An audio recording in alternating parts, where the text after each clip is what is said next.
Salut à toi, je suis ravie de te retrouver pour cette première vidéo TikTok. Alors, le but des vidéos TikTok, étant donné qu'elles sont courtes, c'est de simplifier les notions que j'aborde chaque dimanche sur ma chaîne YouTube Équilibre ton cerveau. Voilà. La dernière fois, nous avons parlé des normes.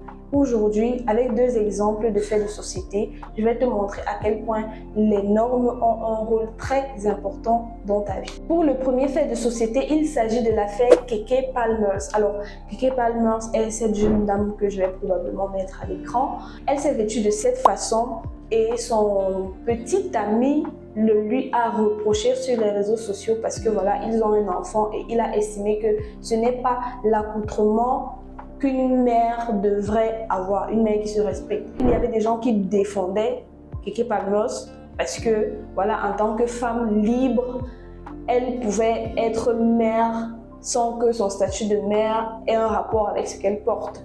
Et d'autres femmes n'étaient pas du tout d'accord parce qu'elle a manqué de respect publiquement à son homme sous prétexte qu'il ne l'a pas encore épousée. Ce n'était pas une raison, et X et Y. Bref, ce qui nous intéresse ici dans cette affaire, c'est de voir à quel point dans un couple, vous pouvez partager des normes différentes. Oui, parce que dans la vidéo sur les normes, rappelez-vous, nous avons dit que les normes étaient un ensemble de règles à respecter sous peine de sanctions. Ça veut dire que, en dehors des normes de groupe, il existe des normes individuelles. Parce que vis-à-vis du groupe ou de l'environnement dans lequel vous êtes, vous pouvez décider d'adhérer à ces normes ou pas. Vous pouvez ouvertement montrer votre adhésion ou pas. Et maintenant, chaque individu a des normes personnelles qui lui sont propres. Et voilà, chacun a cette ligne rouge qu'il ne franchit ou qu'elle ne franchit pas par rapport à un X ou à un Y. Et chacun a aussi cette liberté personnelle qu'il va franchir par rapport à un X ou par rapport à un Y. Ce qu'il faut retenir dans cette affaire, c'est de considérer et de se rendre compte à quel point vous pouvez être ensemble depuis des années, mais ignorer ce qui semble important pour l'autre.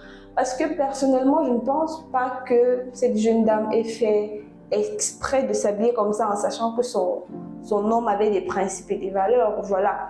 Et bon, je ne pense pas en tout cas. Quand vous vous mettez en couple, quand nous nous mettons en couple, il est important pour nous, pour vous, pour toi, pour tout le monde en fait, de savoir ce qui compte pour l'autre et ce qui ne compte pas pour nous. Bien sûr, les normes ne sont pas des choses fixes. Il est possible que pour faire plaisir à son partenaire ou à sa partenaire, on se laisse aller par des compromis qui vont toujours dans son sens. Mais il faudrait qu'on soit honnête envers soi-même, soit d'accepter ces compromis, soit de se dire clairement que ce sont des compromis. Parce qu'à un moment donné, le compromis de trop peut justement créer une frustration dans la relation et voilà.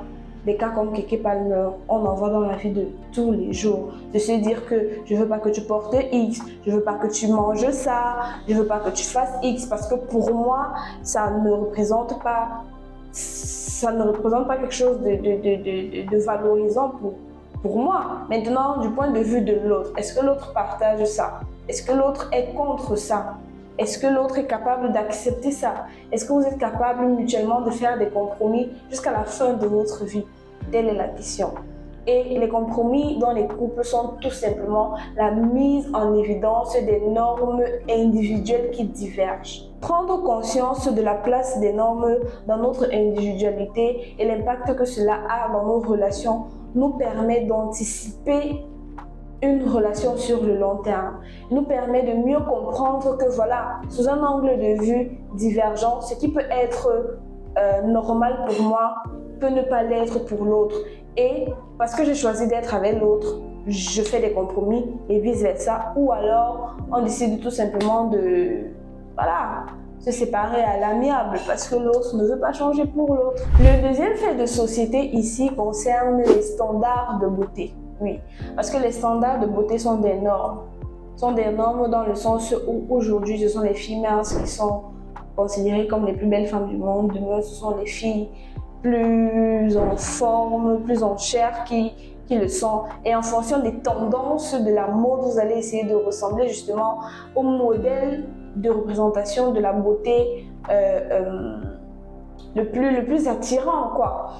Donc, ce sont des standards qui sont des normes et qui font en sorte que tous ceux qui adhèrent et qui valident ces standards vont essayer de les atteindre.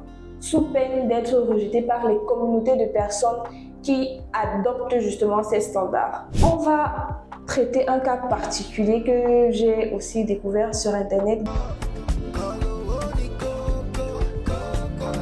Mais au regard de la pratique, moi j'ai été choquée de constater que ce que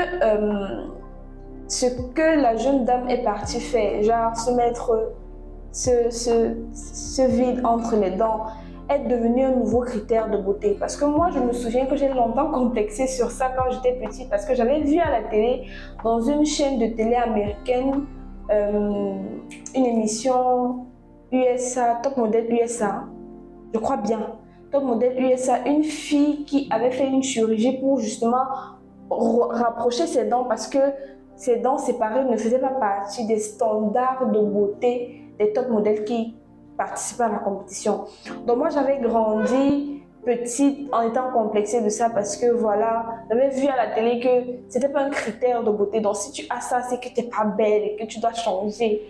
Et aujourd'hui, je suis surprise de voir que des gens s'attellent à de telles pratiques au point de confier cette pratique à une esthéticienne des ongles. C'est même pas une dentiste, une esthéticienne des ongles. Je ne sais même pas si elle sait qu'en faisant ça, les nerfs des dents sont directement reliés au cerveau. Je ne sais pas si elle connaît ce genre de choses, mais bref, je ne vais pas donner mon avis là-dessus. C'est juste pour dire qu'en réalité, les normes, c'est nous-mêmes qui les développons. Parce que les standards de beauté sur le plan du mannequinat ou sur le plan de la photographie, c'est une chose. Ce sont des domaines précis.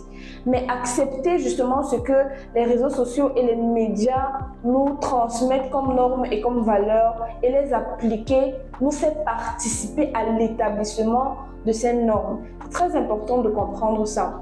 Parce que si on accepte qu'une pratique comme ça devienne le nouveau standard de beauté, on va tout essayer de faire ça. Et si demain, ce n'est plus le nouveau standard de beauté, que faire? Que faire? Donc, en gros, ce que je veux dire ici, c'est que la communication des médias par rapport à des choses nouvelles qui sont différentes de notre environnement doit nous amener à faire une introspection par rapport à cette nouveauté-là. Est-ce que cette nouveauté, quel est le but de cette nouveauté?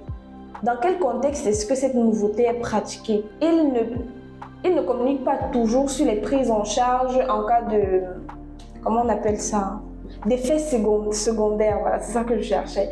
Ils ne vont pas vous communiquer tout ce qui se passe en cas d'effets secondaires. Et c'est pour ça que peu de médias honnêtes vont vous montrer qu'après une chirurgie, il y a des risques et tout. Parce que c'est d'abord des domaines dans lesquels on essaie de vous vendre un produit. C'est de la médecine, c'est de l'esthétique, mais on essaie de vous vendre un produit. Et dans le commerce, on utilise vos émotions. Et savoir ça vous permet d'être plus avisé par rapport à ce que vous acceptez. Faites attention aux nouveaux standards de beauté qui vous sont communiqués, parce que vous participez à l'établissement de ces normes.